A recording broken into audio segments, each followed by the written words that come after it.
Apakah kalian tahu bagaimana perjuangan bangsa Indonesia mencapai puncak pada 17 Agustus 1945? Sebuah momen bersejarah yang tidak hanya mewarnai dengan semangat kemerdekaan, tapi juga penuh dengan keputusan penting yang mengubah nasib bangsa.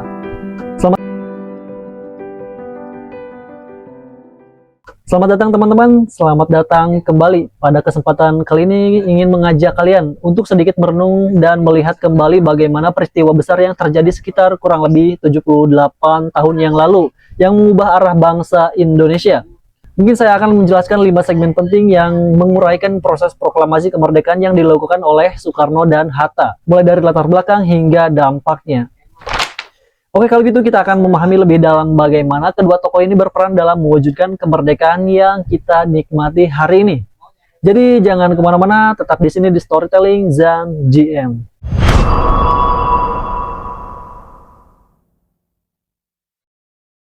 Jadi Indonesia pertama kali dijajah Belanda sekitar 350 tahun lebih. Belanda menguasai Indonesia dan mengambil sumber daya alam kita. Rakyat Indonesia jelas menderita banget waktu itu. Nah, kemudian Jepang datang pada tahun 1942, menggantikan Belanda sebagai penjajah. Jepang awalnya janji bakal merdekain Indonesia, tapi kenyataannya mereka malah lebih kejam. Mereka paksa rakyat bekerja keras buat kepentingan mereka dan sering menyiksa.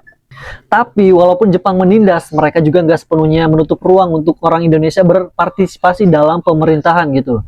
Jepang juga ngasih kesempatan ke beberapa tokoh Indonesia untuk berorganisasi. Walaupun tujuannya ya tetap buat kepentingan mereka juga. Tapi justru dari situlah semangat nasionalisme Indonesia mulai tumbuh lagi. Banyak pemuda dan tokoh yang sebelumnya merasa terbelenggu gitu dan mulai berpikir kita harus ambil alih ini dan merdeka. Jadi meski Jepang gak niat bantuin kita merdeka, mereka nggak sengaja jadi pemicu semangat itu juga. Nah, pada masa ini juga banyak organisasi dan gerakan yang muncul untuk melawan penjajah. Misalnya ada Budi Utomo yang dibentuk pada tahun 1908 sebagai salah satu organisasi modern pertama. Lalu ada Sumpah Pemuda tahun 1928 yang jadi simbol persatuan seluruh pemuda Indonesia. Walaupun dari berbagai suku, agama, dan bahasa. Gerakan-gerakan ini semakin kuat dan berkembang sepanjang waktu yang akhirnya membawa Indonesia ke puncak perjuangannya, yaitu proklamasi kemerdekaan pada 17 Agustus 1945. Jadi intinya meskipun Indonesia dijajah, ada banyak pergerakan dan tokoh yang mulai menggagas semangat untuk merdeka gitu. Dan kondisi saat itu juga semakin mendorong orang untuk bertindak. Pada akhir Perang Dunia II, Jepang mulai kalah besar-besaran nih. Pasukan sekutu yang dipimpin oleh Amerika Serikat semakin mendekat ke Jepang. Jepang yang tadinya sangat kuat dan pada akhirnya mulai rapuh gitu. Nah, ini jadi kesempatan besar buat Indonesia yang udah lama terjajah gitu. Jepang yang dulu sempat kasih sedikit kebebasan pada saat perang ini, akhirnya nggak bisa lagi buat ngontrol Indonesia dengan kuat.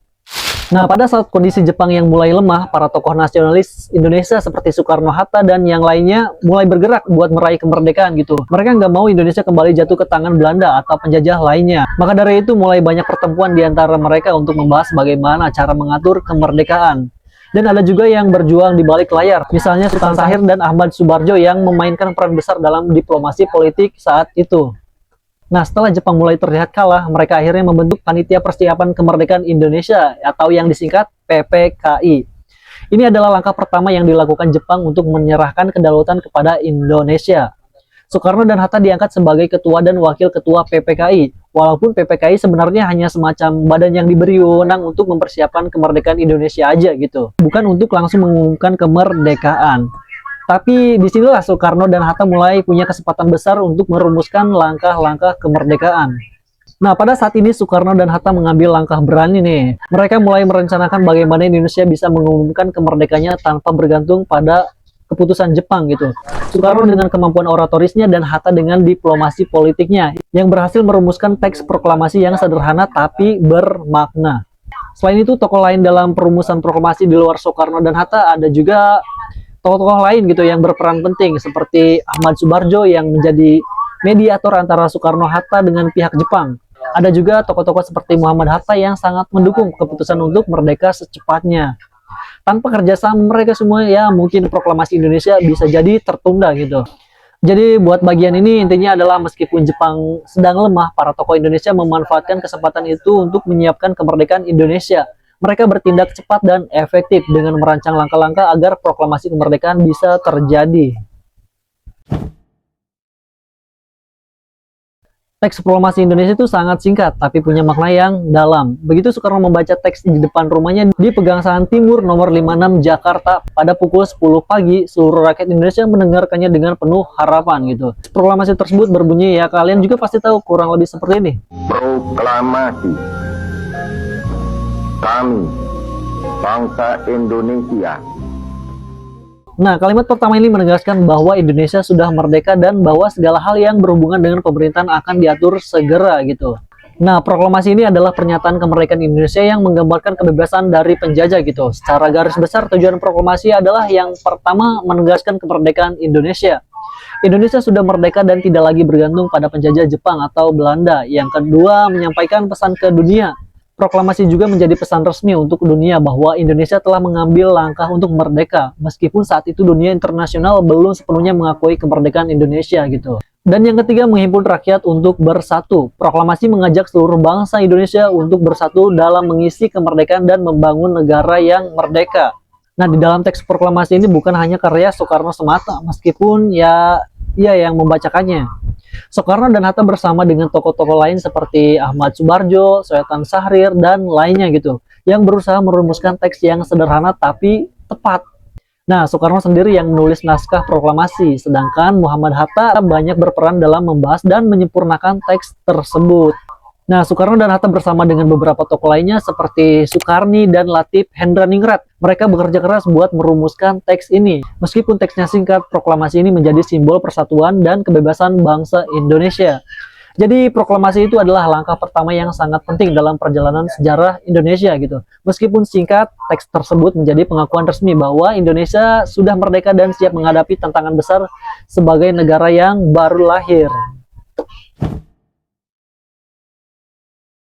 Pembacaan teks proklamasi dilakukan di rumah Soekarno. Nah, di sanalah jadi tempat yang sangat bersejarah karena di sana pertama kali Soekarno membacakan proklamasi kemerdekaan Indonesia. Rumah tersebut juga menjadi saksi bisu bagi lahirnya negara Indonesia yang merdeka. Soekarno memilih tempat ini karena dianggap aman dan strategis untuk menghindari gangguan dari pihak Jepang yang sudah mulai bertekuk lutut gitu. Nah, pada saat itu juga suasana di rumah Soekarno terasa sangat tegang dan penuh semangat gitu. Para tokoh penting seperti Muhammad Hatta, Ahmad Subarjo, dan beberapa pemuda lainnya hadir di sana. Sebelumnya mereka sudah berkumpul buat mempersiapkan segala hal terkait proklamasi.